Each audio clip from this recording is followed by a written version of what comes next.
All right, so what we're going to do here, we are going to graph some of these log functions. So what we want to look at, let's start off with y equals log base 2 of x. All right, so let's see what exactly this looks like. Now, I think what would be nice to do with these logs is that we write them back to exponential. So this is going to be 2 to the y equals x. So we're going to start off just by randomly picking points and seeing what happens. Now remember, here is 2 to the y, so we want to make sure that we plug in values for y. Well, the first one that we should plug in for y to get an x would be 0. Okay, so I plug in 0 in there, so 2 to the 0 is going to give me 1, so x is just 1. Okay, so I'm basically going backwards. I'm plugging in values for y to get to the x, because we still do not know how to evaluate that thing, which we will. All right, so now what happens if I plug in a 1? So if I plug in a 1 for the y, 2 to the first power is just going to give me 2. What about if I plug in a 3? 2 to the third power, that's just going to give me an 8. Now what about if I plug in some negative numbers? So let me plug in negative 1. Plug in negative 1, so 2 to the negative 1 is going to give me 1/2. So that's going to be 1/2. What about if I put in negative 2? Well, plugging in negative 2 is going to give me 1/4. And so on and so forth. So let's see what we got. So first, we start off with 1, 0. So here's 1 and then 0. Then we have 2, 1, 2, and then 1. And then we have 8, 3. 1, 2, 3, 4, 5, 6, 7, 8. And then 3. Okay. You could have plugged in 4, a 2 there, and you would have gotten a whatever. Okay, but now let's plug in 1/2. So when we get 1/2, so which is right here, 1/2, we're just going to get negative 1. When we plug in 1/4, we're just going to get negative 2. So notice what happens is that this is going to look something like this. So it kind of looks like an exponential equation, or like an exponential thing, but not quite. You actually now have a vertical asymptote. So you have an asymptote that's going the other direction. Okay, and now instead of a y-intercept, now you have an x-intercept. Okay, so let's look at some of the properties. So properties. Here are some of the properties. The domain has changed. The domain is now starting at 0 all the way to infinity. So 0 to infinity. My range is now from negative infinity to positive infinity. So if you see this, if you compare this to the exponential growth and decay graphs, these are actually the opposite. And that should make sense, because inverse functions are always opposite of each other, right? So the domain and the range should be swapped. Your x-intercept is going to be now 1, 0. And now in this case, the y-intercept, you have none. You don't have any of these.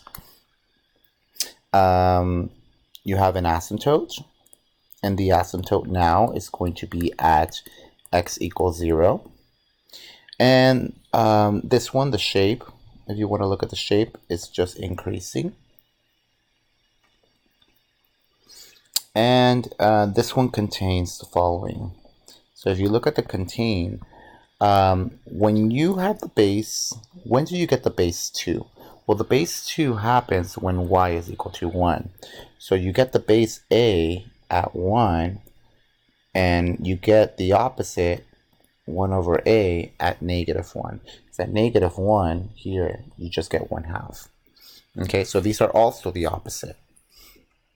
Okay. So this is basically what the general log looks like. So it kind of looks like the square root function, but a little bit, but it tends to go downward and it doesn't go through the origin. All right, now what about if a, so this is when a, let me write it out. This is when a is greater than 1. Okay, this is what the graph looks like. Now let's say we want to see what happens when a is between 0 and 1. Okay, so for starters, let's say we were looking at y is equal to log base 1/2 of x. Okay, so if you looked at something that looked like that, well, remember, let's just try to change it to um, exponential notation. So here's x, here's y. Let's plug in y values. Okay, so let's plug in 0 first. So 1/2 to the 0 power is just 1.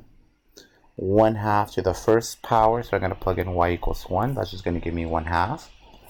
1/2 squared, that's just going to give me 1/4, and so on and so forth. And then if you plug in negative values, -1, well, when I plug in -1, I'm going to get a 1/2 to the -1 power, which is going to give me 2 to the first power, so it's 2. When I plug in -2, I'm going to get 1/2 to the -2 power. That's just 2 squared, which gives me 4. You can probably imagine what you're going to get for -3. -3, you're going to get 8. All right, so now let's graph this and see what happens. So when you have x equals 1, you're going to get a 0. So you still have this x-intercept here. When you have 1/2, you're going to get a 1. So here's 1. When you have 1/4, you're going to get a 2. Okay, so it's going to be right here. So it seems like you're kind of increasing this way. All right, and you're going to get really, really close to this thing. So there must be an asymptote here. Okay. Now, what happens as I'm increasing? So what happens when x equals 2? So when x equals 2, I'm going to get -1. When x equals 4, I'm going to get -2. And then when x equals 8, 4, 5, 6, 7, 8, you're going to get -3. Okay, so if you look at this, if I can draw this correctly, it looks very similar to it, but it's just flipped. Okay, so you kind of just, if you imagine that you kind of just rotated this, it's just a flipped one. So now this one, actually, you're decreasing. Okay, so let me look at some of the properties. So properties. Okay, so when a is between 0 and 1, the domain, okay, it's going to be from 0 to infinity. So that hasn't changed. The range hasn't changed either. It's going to be from -infinity to +infinity. So you can plug in any y value you want. X-intercept, same exact thing, is going to be from 1, 0. Okay, because you can see it's at 1. There's no y-intercept, so this one's none. Your asymptote is still going to be at x equals 0. The shape is going to be decreasing, which is the only thing that's different about the first one as well. And this one, the containing, what it contains, a comma 1 and 1 over a comma -1. All right, that's basically it. So let's just do one problem. We're not really going to focus much on the log ones, but something really, really basic. I don't want to do too much of the difficult ones, so we're just going to try to graph this one. So let's say we had y is equal to log base 3 of x minus 1. Okay, so I do want you to remember that when you have, and maybe I can write it again if you want me to, whenever you have something in the inside, so if you had y is equal to log base a of x minus h, when it's in the inside, if h is positive, what happens?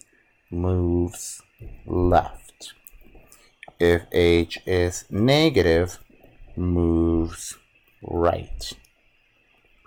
Okay, and if you have y equals log base a of x plus k, k is positive, moves up, k is negative, moves down.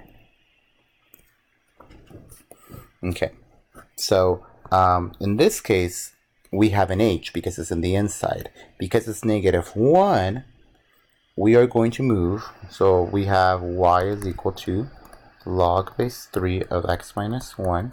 Because we have a 1 there, what we're going to do is shift 1 unit right. Okay. So first, before we start shifting anything, let's just graph this. Okay. So remember, you do have an x-intercept here at 1, 0. You do have a asymptote at x equals 0. Remember that when what happens when you plug in the base 3? When you plug in the base 3, you're just going to get 1. And when you plug in the point 1/3, you're going to get -1. And I'm just getting those things from this part. I'm just getting from that. Okay? So, let me just graph them. Okay, so it's going to look something like that.